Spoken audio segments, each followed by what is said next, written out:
Pinag-ipunan ng isang bata mula sa Iloilo ang sorpresang bouquet para sa kaarawan ng ina. Ang mga anak naman ng isang tatay sa Lucban, Quezon, pinainit muna ang ulo ng ama para sa regalo. Puso na yan sa report ni Mariz Umali. Another day, another customer sa flower shop na ito sa Estancia, Iloilo. May tig-70 ka mga flowers.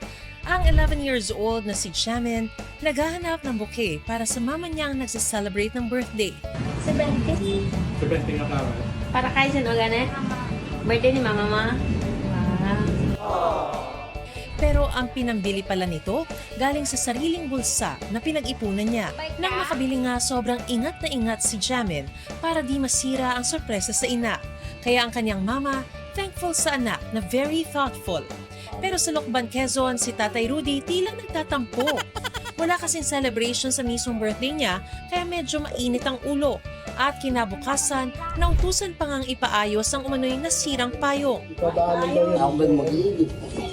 Hanggang sa Bayar ko yung akin. maaambunan pala siya ng pera na laman ng payong, sorpresa ng kanyang mga anak. At syempre, may simpleng salo-salo. Kaya si Tatay Rudy, abot na nga agad ang ngiti. At ang tampo niya'y agad na pawi. Thank you.